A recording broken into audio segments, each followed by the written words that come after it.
अपनी आवश्यकताओं के अनुरूप औषधि ढूंढना उसका एक नेचुरल गुण रहा है, एक प्राकृतिक गुण रहा है। आप कभी देखिए, अनुभव करिए जीव और जंतुओं के लिए। गाय, उसका पेट खराब होता है तो मिट्टी चाटती है, दीवारों को चाटती है। उसके मुंह पे अगर छाले पड़ जाते हैं, स्वाभाविक रूप से उसका कोई दवा तो करता नहीं, तो वह दीवार को चाटने लगती है, मिट्टी चाटती है, क्योंकि उस पे उसको नमकीन चीजें दिखती है, तो उसको चाट करके अपना उसका उपचार वो ढूंढती है। आपका पालतू कुत्ता होगा, उसका पेट खराब होता है तो वह किसी पार्क में जाकर के वहां दूबा खाने लगता है। ये दूब क्या है? ये दूब गणेश जी को भी चढ़ाया जाता है। गणपति को क्या चढ़ाया जाता है? दूबा चढ़ाया जाता है, उसका प्रतीक है। यानी यह पेट की बीमारी का सबसे अच्छा औषधि है, सबसे अच्छी औषधि है। और गणपति जी का पेट बड़ा होता है ना, तो उसका उपचार के लिए क्या है? दूबा उसका सबसे अच्छा उपचार है। और वैसे ही आप देखते होंगे, अगर कुत्ते का पेट खराब होता है तो कहां जाता है? वह जाकर के वह दूबा, कुत्ता सामान्य रूप से घास नहीं खाता है, नहीं खाता है। कुत्ता रोटी खाता होगा, पनीर खाता होगा, दूध पीता होगा। अन्न जो मनुष्य खाता है वही खाता है।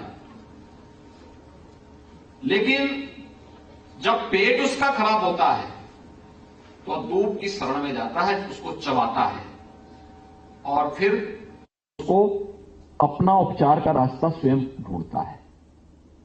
ऐसे ही यह नेशनल संगोष्ठी हम सबको इस बात के लिए प्रेरित कर रही है कि अब समय आ गया है कि जो ट्रेडिशनल हमारी मेडिसिन की पद्धति थी वह भारत की देन थी, दुनिया के अंदर प्राचीन काल से ही। यानी मैंने कहा ना, तुम हर जीव और जंतु की अपनी एक नेचुरल आदत होती है, अपना उपचार का रास्ता वो स्वयं निकालता है। इस पर प्रारंभिक रूप से कार्य हुआ था भारत के अंदर, प्राचीन गुरुकुलों के अंदर। हमारी ऋषि मुनियों ने इसी पद्धति को धीरे धीरे करके विकसित करके उसके अनुसार फिर उस समय की आवश्यकता के अनुरूप उन्होंने इक्विपमेंट भी बनाए। उसके अनुसार फिर वही इक्विपमेंट धीरे धीरे करके आगे लैब के रूप में आगे बढ़ती गई। आज की आधुनिकतम लैब भी बनी। इस कार्यक्रम में आने के पहले मैंने यहां पे महायोगी गोरखनाथ विश्वविद्यालय की नर्सिंग कॉलेज की एक सिमुलेशन लैब को देखा, एकदम आधुनिकतम लैब, एडिशन कंपनी के द्वारा बनाई गई वो लैब। कैसे हम तकनीक का उपयोग करके आज की दुनिया में लोगों को सिखाने का, बच्चों को सिखाने का एक नया माध्यम दे सकते हैं, प्रशिक्षण का एक बेहतरीन माध्यम दे सकते हैं। ये नई चीजें होती है। लेकिन स्वाभाविक रूप से हम लोगों का दायित्व क्या है? संस्थानों का दायित्व क्या बनता है? और इसमें केवल एक विभाग नहीं है, यानी अनेक विभागों ने मिलकर के इस कार्यक्रम के साथ अपनी सहभागिता की है। और अपनी सहभागिता के माध्यम से वे लोग इस राष्ट्रीय संगोष्ठी को सफल बना रहे हैं। जो डेलीगेट्स आए हैं वे भी केवल फार्मेसी के हैं ऐसा नहीं होंगे, बायोकेमिस्ट्री के भी होंगे, माइक्रोबायोलॉजी के भी होंगे, नर्सिंग के भी होंगे, एग्रीकल्चर और आयुर्वेद के भी होंगे। अलग अलग फील्ड से जुड़े हुए लोग होंगे, रुचि भी अलग अलग होगी। और वे सभी लोग मिलकर के जब एक बेहतर समन्वय के माध्यम से आगे बढ़ेंगे, उसके परिणाम भी सामने आएंगे। हमारे यहां सबसे बड़ी समस्या क्या है? हमें आपस में समन्वय नहीं होता, जबकि हम सब एक बात को जानते हैं कि मंजिल तो एक ही होती है। हां, मंजिल पे पहुंचने के रास्ते अलग अलग होते हैं, लेकिन हर रास्ता मंजिल में ही पहुंचता है।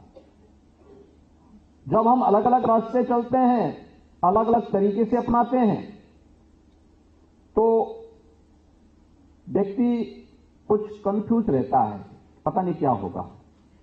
जो अपने रास्ते पे आगे बढ़ते हुए उस मंजिल तक पहुंचता हो तो पहुंच ही जाता है, लेकिन जो कंफ्यूज रहता है वो आधे में जाके फिर वापस आता है, फिर उसी चौराहे पे आके फिर कहते हैं यार अब मैं इसमें गया था, अब दूसरे रास्ते पे चलता हूं, फिर उसमें भी आधा चलता है, फिर वापस आता है, वो भटकता रहता है। लेकिन अगर हमने बेहतर समन्वय किया तो समन्वय का परिणाम क्या होगा कि हम समय से बिना किसी कंफ्यूजन के उस मंजिल पे पहुंच सकते हैं और उसके माध्यम से न केवल अपने शोध को आगे बढ़ा सकते हैं बल्कि मानव कल्याण के लिए बेहतरीन माध्यम भी, एक बेहतरीन चीज भी हम उन्हें दे सकते हैं, बेहतरीन दे सकते हैं। और इस दिशा में जो मैं आपको बता रहा हूं वह है इंसेफ्लाइटिस के उन्मूलन के लिए उत्तर प्रदेश में अब क्या होना है, क्योंकि बीमारी तो 1977 में आई थी। मैं सांसद बना 1998 में, तब तक बीमारी को लगभग 21 साल हो चुके थे और बीमारी के 21 साल होने के बाद लोग मर रहे थे। एक सांसद के रूप में मैं मेडिकल कॉलेज का विजिट करता था, डिस्ट्रिक्ट हॉस्पिटल में जाता था, अन्य जगहों का दौरा करता था, भारत सरकार के संज्ञान में, राज्य सरकार के संज्ञान में इन बातों को रखता था, मुद्दों को उठाता था, सड़कों पे आंदोलन भी कर लेता था। लेकिन जब दायित्व तो मेरे ऊपर ही आ गया तो अब केवल उपचार से काम नहीं चलेगा, अब इस बीमारी का उन्मूलन करना है, समाप्त करना है बीमारी को। इसके लिए क्या हो सकता है? तो मैंने सबसे पहला काम किया था अंतर विभागीय समन्वय।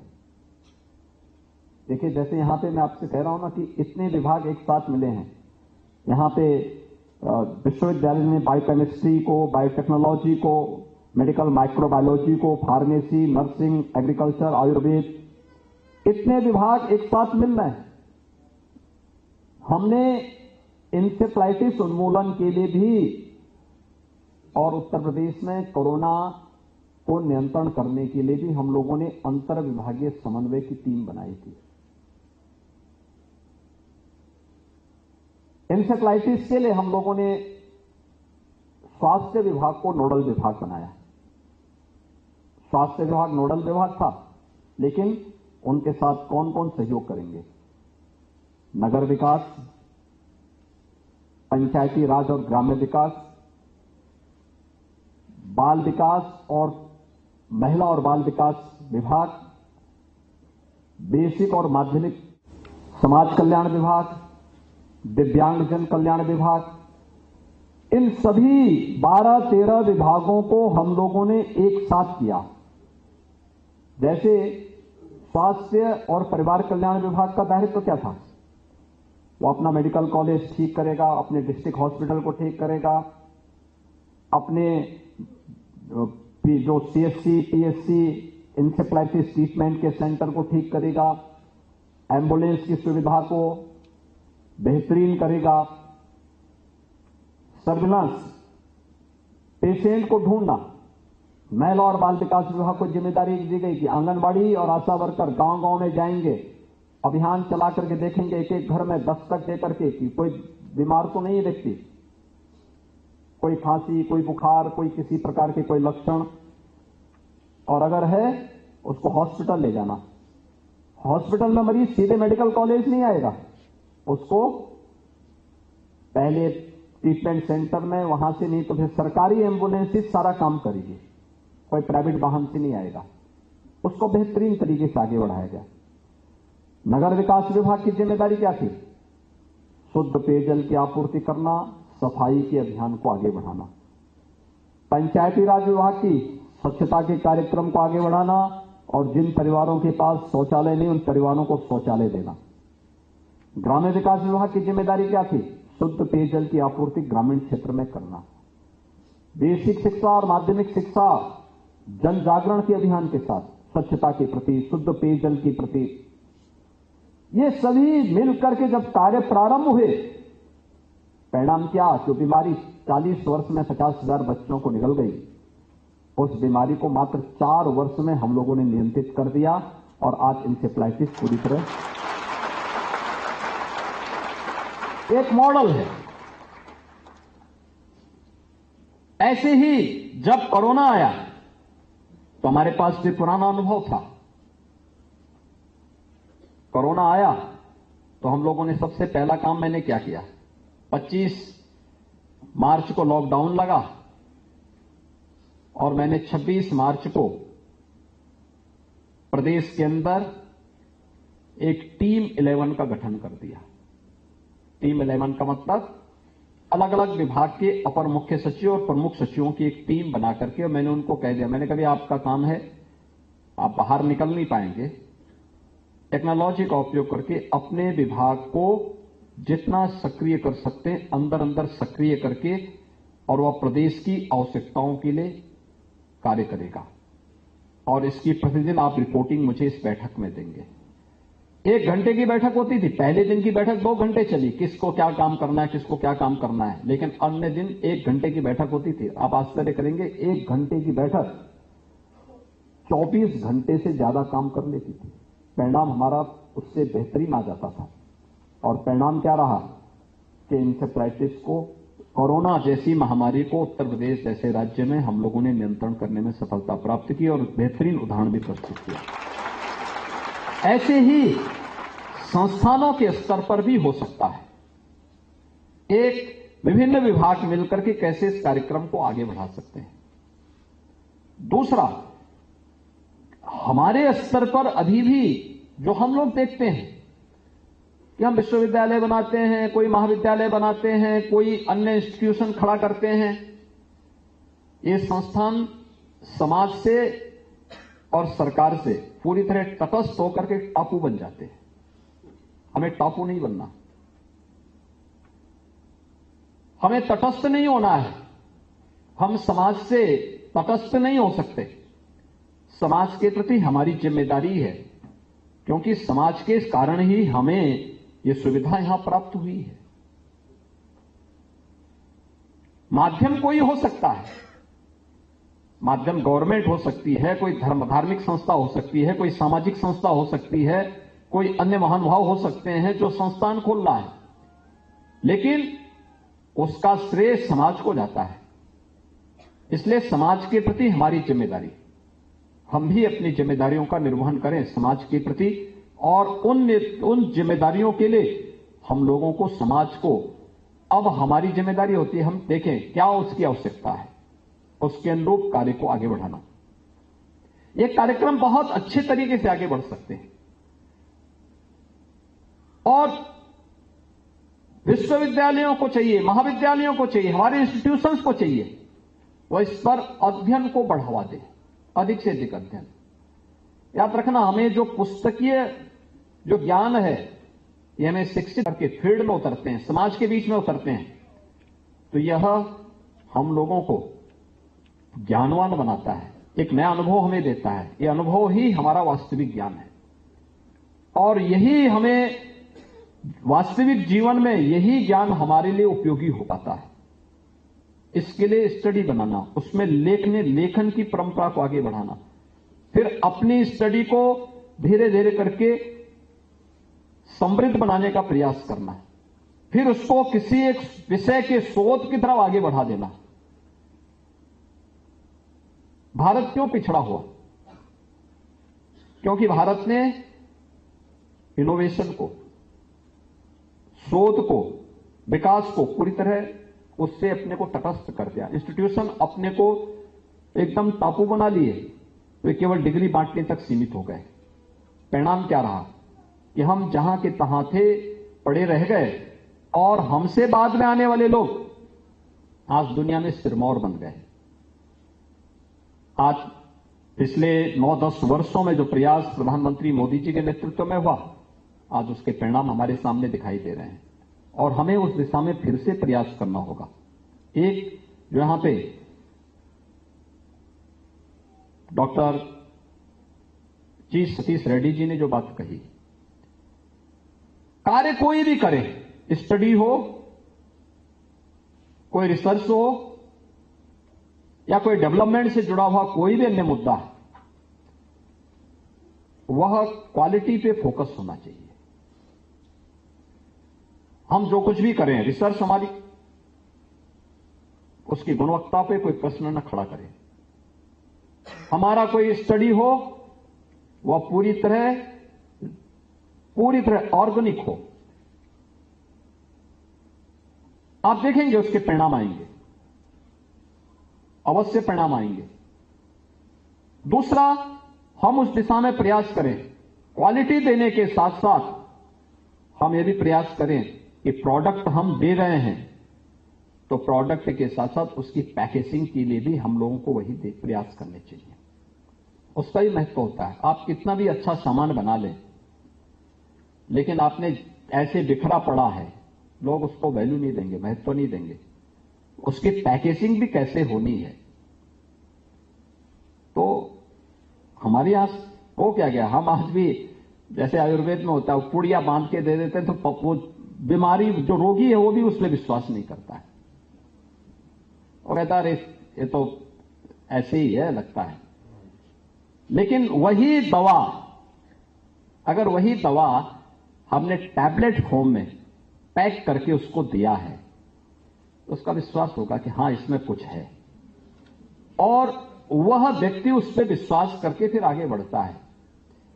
हमें आज के समय में अपने को उस रूप में तैयार करना होगा, और अभी भारत ने 9-10 वर्षों में इतनी प्रगति की है, इस क्षेत्र में व्यापक संभावनाएं हैं। मैं आपको बता रहा हूं, उत्तर प्रदेश में हम लोग 2000 एकड़ क्षेत्र में एक फार्मा पार्क का विकास भी करने जा रहे हैं। ललितपुर में कार्य हमारा प्रारंभ हो चुका है। बहुत बड़ा क्षेत्र है। मेडिकल डिवाइस का भी एक पार्क हमारा कार्य प्रारंभ हो चुका है मथुरा और गौतम बुद्ध नगर जनपद के बीच में। तेजी के साथ इस पर कार्य चल रहा है। हमें भी इस पर कार्य करना होगा, संस्थाओं को इसके साथ जुड़ना होगा। मैं बार बार यहां मैंने आपसे इससे पहले भी इस बारे में कहा था कि हम लोग जो कुछ भी करते हैं उसके डाटा को अपने पास सुरक्षित रखें। डाटा की बहुत बड़ी ताकत है। ये पूरी दुनिया के अंदर वर्तमान में जो लड़ाई चल रही है, सब डाटा की लड़ाई चल रही है। ये फेसबुक का है, ट्विटर का है, जितना है सब डाटा की लड़ाई है। और याद रखना, सब कुछ उसी से जुड़ा हुआ है। इस समय जितने डाटा हैं, आप किस पे ट्वीट कर रहे हैं, कौन सी आपकी पसंद है, सब उनके पास कलेक्ट होता है। और फिर और देखते हैं कि इनकी पसंद इस चीज में है, तो आप तो ये ढूंढते हैं कि मैं ही देख रहा हूं, लेकिन आप जैसे न जाने कितने लोग ये सब ढूंढ रहे हैं, और फिर वही प्रोडक्ट अगले कुछ महीनों में मार्केट में आ चुका होता है। आपको आश्चर्य होता है, मैं ये चाहता था, ये आ गया है। यानी आप तो ये मानते थे कि मैं सोच रहा था, लेकिन आपको नहीं मालूम आपके जो डाटा हैं उसके पास सुरक्षित हैं, और वह उसी को लेकर के अपने बिजनेस को आगे बढ़ा दे रहा है। आपको भी करना होगा। आयुर्वेद वालों को देखना होगा कि कोई पेशेंट आया, पेशेंट देखा, पेशेंट के लक्षण क्या हैं, किन स्थितियों में आया था, किस प्रकार का आपने उपचार किया, उसका डाटा तैयार करना है। और पूरे हॉस्पिटल का एक एक डाटा को तैयार करके अगर आपने उस कार्यक्रम को आगे बढ़ा दिया, परिणाम आपके सामने आएगा। और ये डाटा आपके लिए बहुत उपयोगी होगा, बहुत उपयोगी हो सकता है। और उसी डाटा को फिर इकट्ठा करते हुए आप देखेंगे 1 महीने, 6 महीने या 1 वर्ष के बाद आपके पास एक अच्छा आ सकता है। फिर उसको आप ग्राफिक में भी आप बना सकते हैं। किस सीजन में कौन से पेशेंट आए थे, किस प्रकार के आए थे, उसको बना करके अगर आप आगे बढ़ाएंगे तो डाटा का फिर उसको ग्राफिक में उसको तैयार करना एक बेहतरीन स्टडी आपके माध्यम से। या नर्सिंग के बच्चे काम करते हैं, कार्य करते हैं, हॉस्पिटल में जाते हैं, पेशेंट की बीएसटी होती है, उस पेशेंट की बीएसटी के माध्यम से भी वे अपनी स्वयं की डायरी में भी डाटा को नोट करके पूरे साल भर के डाटा को कलेक्ट करके पेशेंट की प्रकृति क्या है, किस लक्षण के साथ आए थे, कैसे आए थे, किस रूप में आए थे, कैसे उनके उपचार की पद्धति को कैसे अपनाया गया था, इन सब को लेकर के आप भी अपने एक ब्रीफ स्टडी उसके माध्यम से प्रस्तुत कर सकते हैं और आपके प्रोजेक्ट वर्क में बहुत मदद करेगा। ये प्रोजेक्ट वर्क ही आपको बाद में रिसर्च के लिए एक नया प्लेटफॉर्म उपलब्ध करवा देगा। और आज जब जी सतीश रेड्डी जी और इनकी टीम डीआरडीओ के माध्यम से कोरोना कालखंड के अंदर काम की थी, इतना बेहतरीन परिणाम थे। पीपी किट, पता लगा कि चीन की मोनोपोली थी, 6,000 रुपए में पीपी किट बेच रहा था, और भी बहुत थर्ड क्लास, बहुत ही घटिया किस्म का। और बाद में कार्य करते करते इन लोगों ने 250 रुपए में वही पीपी, उससे बेहतरीन पीपी किट दे दिया। यानी आप देखेंगे वेंटिलेटर पहले पता लगता था 6 लाख में वेंटिलेटर आ रहा है। इन लोगों ने इतने वेंटिलेटर बनाए, कहा कि वे जितने चाहिए हम फ्री में दे देते हैं। उत्तर प्रदेश में 36 जिले ऐसे थे कोरोना आने के पहले जहां एक भी वेंटिलेटर नहीं था,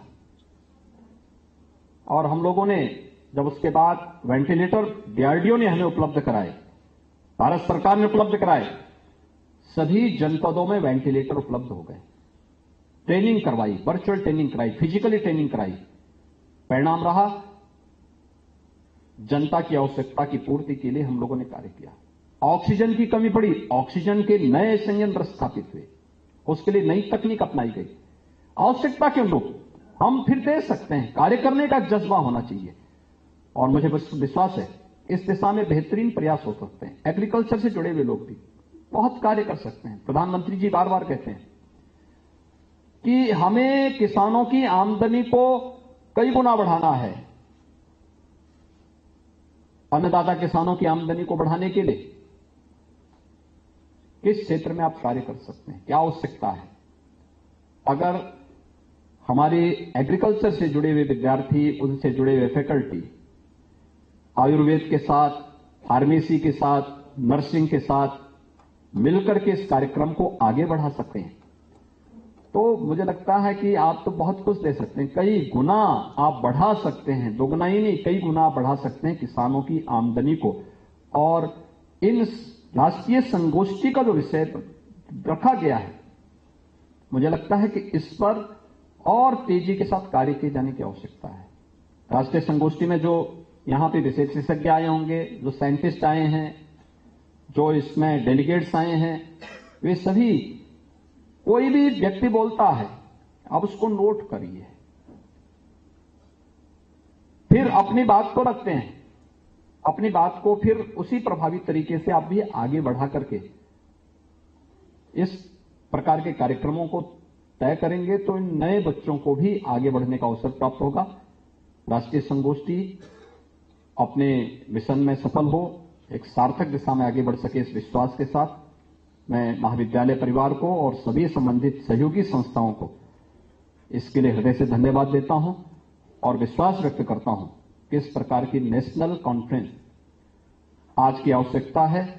राष्ट्रीय शिक्षा नीति में प्रधानमंत्री मोदी जी ने इसी बात को फोकस करते हुए कि हमारे शिक्षण प्रशिक्षण संस्थाएं, हमारे विश्वविद्यालय, हमारे इंस्टीट्यूशंस इस दिशा में बेहतरीन प्रयास कर सकें, उसके माध्यम बन सकें, यह हमारा प्रयास होना चाहिए। आप सबके प्रति मेरी शुभकामनाएं।